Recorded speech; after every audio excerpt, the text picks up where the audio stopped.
মঙ্গোলিয়ার রাজধানী উলান বাটরের 5 hills training area. বিশ্বের 18টা দেশের 1000-এরও বেশি সেনা সদস্য সেখানে একসঙ্গে মহড়া দিচ্ছেন। এই মহড়ার নাম কনকোয়েস্ট 2026। বাইরে থেকে দেখলে এটা একটা নিয়মিত সামরিক মহড়া মনে হতে পারে, কিন্তু বাস্তবে এই মহড়ার গুরুত্ব অনেক গভীর। কারণ এটা শুধু বন্দুক চালানোর প্রশিক্ষণ নয়, এটা বর্তমান বিশ্বের বদলে যাওয়া কৌশলগত বাস্তবতার প্রতিচ্ছবি। আর সেই বাস্তবতার কেন্দ্রে আজ ক্রমশ আরও গুরুত্বপূর্ণ হয়ে উঠছে ভারত। বিশ্ব রাজনীতির দিকে তাকালে দেখা যায় গত এক দশকে যুদ্ধের চরিত্র বদলে গিয়েছে। আগে যুদ্ধ মানেই ছিল দুদেশের সেনাবাহিনীর সরাসরি সংঘর্ষ। আজ পরিস্থিতি অনেক জটিল। কোথাও গৃহযুদ্ধ, কোথাও সন্ত্রাসবাদ, কোথাও জাতিগত সংঘাত, কোথাও আবার মানবিক বিপর্যয়। ফলে আধুনিক সেনাবাহিনীর কাজ শুধু যুদ্ধ জেতা নয়, শান্তি বজায় রাখাও। এই কারণেই জাতিসংঘের শান্তিরক্ষা মিশনগুলোর গুরুত্ব বেড়েছে। আফ্রিকা থেকে মধ্যপ্রাচ্য, এশিয়া থেকে ইউরোপ, বিভিন্ন সংঘাতপূর্ণ অঞ্চলে জাতিসংঘের শান্তিরক্ষীরা কাজ করছেন। আর এই শান্তিরক্ষা বাহিনীর অন্যতম বড় অবদানকারী দেশ হল ভারত। এই প্রেক্ষাপটে কনকোয়েস্ট 2026-এ ভারতের অংশগ্রহণ শুধুমাত্র একটা সামরিক মহড়া নয়, বরং এটা ভারতের বৈশ্বিক অবস্থান, কৌশলগত ভাবনা এবং আন্তর্জাতিক দায়বদ্ধতার একটা স্পষ্ট বার্তা। ভারতীয় সেনাবাহিনী 40 সদস্যের একটা দল এই মহড়ায় অংশ নিয়েছে। নেতৃত্ব দিচ্ছে জাট রেজিমেন্টের একটা ব্যাটালিয়ন। তাদের সঙ্গে রয়েছে বিভিন্ন শাখা এবং পরিষেবার সেনা সদস্যরা। তারা শুধু নিজেদের দক্ষতা প্রদর্শন করছেন না, বরং বিশ্বের বিভিন্ন দেশের সেনাদের সঙ্গে কাঁধে কাঁধ মিলিয়ে কাজ করার অভিজ্ঞতাও অর্জন করছেন।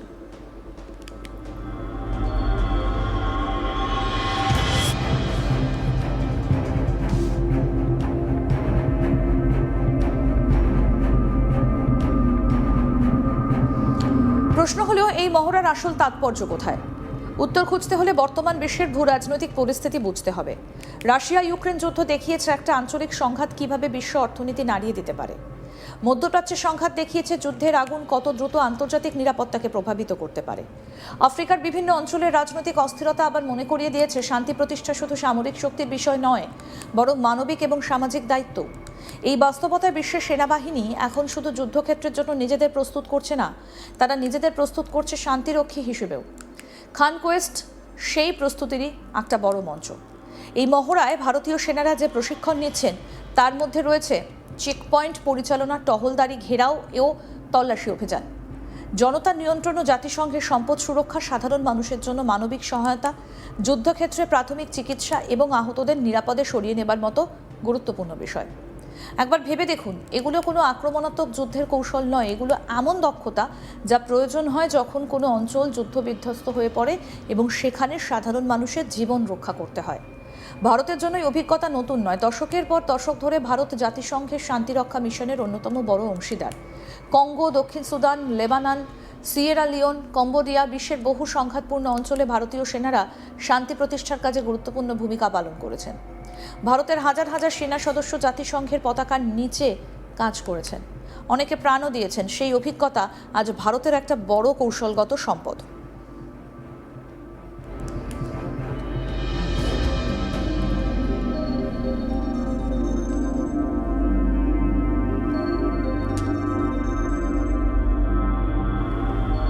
কনকোয়েস্ট 2026 সেই অভিজ্ঞতাকে আরও আধুনিক এবং আন্তর্জাতিক পরিসরে বিস্তৃত করার সুযোগ তৈরি করছে। তবে এই মহড়ার আরেকটা গুরুত্বপূর্ণ দিকও রয়েছে, সেটা হচ্ছে বহুজাতিক সমন্বয়। আজকের দিনে কোনো বড় আন্তর্জাতিক মিশনে একটা দেশের সেনাবাহিনী একা কাজ করে না, সেখানে বিভিন্ন দেশের বাহিনী একসঙ্গে কাজ করে। ভাষা আলাদা, সংস্কৃতি আলাদা, প্রশিক্ষণের ধরন আলাদা, কিন্তু লক্ষ্য এক। এই কারণে ইন্টার অপারেটেবিলিটি বা যৌথভাবে কাজ করার সক্ষমতা অত্যন্ত গুরুত্বপূর্ণ। একজন ভারতীয় সেনা সদস্য যদি কোনো আফ্রিকান দেশে জাতিসংঘের মিশনে যান, তাহলে তাকে হয়তো আমেরিকান, জাপানি, মঙ্গোলিয়ান, কোরিয়ান বা ইউরোপীয় বাহিনীর সদস্যদের সঙ্গে কাজ করতে হবে। কনকোয়েস্ট সেই বাস্তবতার জন্যই প্রস্তুতি তৈরি করেছে। এখানে শুধু অস্ত্র চালানো শেখানো হচ্ছে না, শেখানো হচ্ছে কিভাবে বিভিন্ন দেশের সেনারা একসঙ্গে যোগাযোগ করবে, সিদ্ধান্ত নেবে এবং সংকট মোকাবিলা করবে। ভারতের জন্য এটা অত্যন্ত গুরুত্বপূর্ণ, কারণ ভারত এখন শুধু দক্ষিণ এশিয়ার একটা আঞ্চলিক শক্তি নয়, ভারত নিজেকে একটা বৈশ্বিক শক্তি হিসেবে প্রতিষ্ঠা করতে চাইছে। আন্তর্জাতিক নিরাপত্তা, সমুদ্রপথের সুরক্ষা, মানবিক সহায়তা এবং শান্তিরক্ষা কার্যক্রমে ভারতের ভূমিকা ক্রমশ বাড়ছে। এই মহড়া সেই বৃহত্তর কৌশলেরই অংশ। আরেকটা বিষয় বিশেষভাবে উল্লেখযোগ্য, এই মহড়ায় উইমেন, পিস অ্যান্ড সিকিউরিটি বা নারী ও শান্তি নিরাপত্তা বিষয়ক একটা বিশেষ অংশ রয়েছে। সেখানে নারী অংশগ্রহণ, বেসামরিক নাগরিকদের সুরক্ষা এবং সংঘাত পরবর্তী সমাজ পুনর্গঠনের ওপর গুরুত্ব দেওয়া হচ্ছে।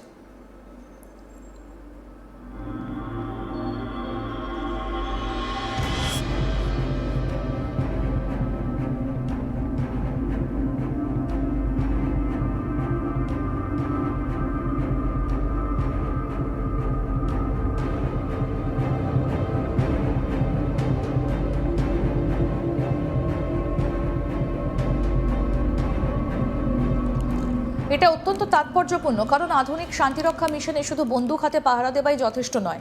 স্থানীয় জনগণের সঙ্গে বিশ্বাসের সম্পর্ক গড়ে তোলা, নারী ও শিশুদের নিরাপত্তা নিশ্চিত করা এবং সমাজে স্থিতিশীলতা ফিরিয়ে আনা সমান গুরুত্বপূর্ণ। ভারত এক্ষেত্রে দীর্ঘদিন ধরে অগ্রণী ভূমিকা পালন করছে। বিশ্বের প্রথম সম্পূর্ণ নারী পুলিশ ইউনিটগুলোর একটা জাতিসংঘ মিশনে পাঠিয়েছিল ভারত। সেই ঐতিহ্য আজও অব্যাহত রয়েছে। খান কোয়েস্টে ভারতের অংশগ্রহণ সেই বার্তাও বহন করছে। তবে এই মহড়ার কৌশলগত গুরুত্ব শুধু জাতিসংঘ বা শান্তিরক্ষার মধ্যে সীমাবদ্ধ নয়। মঙ্গোলিয়া বর্তমানে ভারতীয় কূটনীতির একটা গুরুত্বপূর্ণ অংশীদার। চীন ও রাশিয়ার মাঝখানে অবস্থিত মঙ্গোলিয়া ভৌগোলিকভাবে অত্যন্ত গুরুত্বপূর্ণ। ভারত দীর্ঘদিন ধরে অ্যাক্ট ইস্ট নীতির মাধ্যমে পূর্ব এশিয়ার দেশগুলোর সঙ্গে সম্পর্ক শক্তিশালী করার চেষ্টা করছে।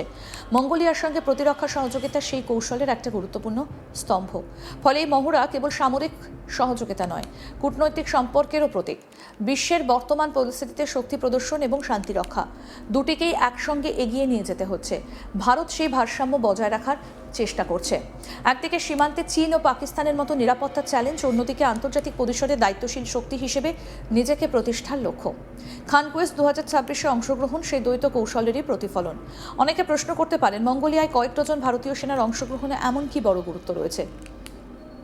উত্তর হলো, আধুনিক বিশ্বের শক্তির সংজ্ঞা বদলে গেছে। আজ শুধু যুদ্ধ জেতাই শক্তির প্রমাণ নয়, আন্তর্জাতিক মঞ্চে নেতৃত্ব দেওয়া, শান্তি প্রতিষ্ঠায় ভূমিকা রাখা এবং বিভিন্ন দেশের সঙ্গে যৌথভাবে কাজ করার সক্ষমতাও সমান গুরুত্বপূর্ণ। ভারত সেই দিকেই এগোচ্ছে। একসময় ভারতকে শুধু একটা আঞ্চলিক শক্তি হিসেবে দেখা হতো, আজ পরিস্থিতি বদলেছে। বিশ্বের বড় বড় কূটনৈতিক এবং নিরাপত্তা আলোচনায় ভারতের উপস্থিতি বাড়ছে। জাতিসংঘ নিরাপত্তা পরিষদের সংস্কার থেকে শুরু করে ইন্দো প্যাসিফিক নিরাপত্তা, সন্ত্রাসবাদ মোকাবিলা কিংবা মানবিক সহায়তা, সব ক্ষেত্রে ভারতের ভূমিকা গুরুত্ব পাচ্ছে। এই বাস্তবতায় খান কোয়েস্ট 2026 শুধুমাত্র একটা সামরিক মহড়া নয়, এটা একটা প্রতীক। এটা দেখাচ্ছে যে ভারত শুধু নিজের সীমান্ত রক্ষার মধ্যে সীমাবদ্ধ থাকতে চায় না, ভারত বৈশ্বিক শান্তি এবং স্থিতিশীলতার ক্ষেত্রেও সক্রিয় ভূমিকা নিতে চায়। মঙ্গোলিয়ার 5 হিলস ট্রেনিং এরিয়ায় যে মহড়া চলছে, তার প্রতিটা অনুশীলন আসলে ভবিষ্যতের আন্তর্জাতিক নিরাপত্তা কাঠামোর প্রস্তুতি। আর সেখানে ভারতীয় সেনাদের উপস্থিতি একটা স্পষ্ট বার্তা দিচ্ছে। ভারত শুধু শক্তিশালী হতে চায় না, ভারত দায়িত্বশীলও হতে চায়।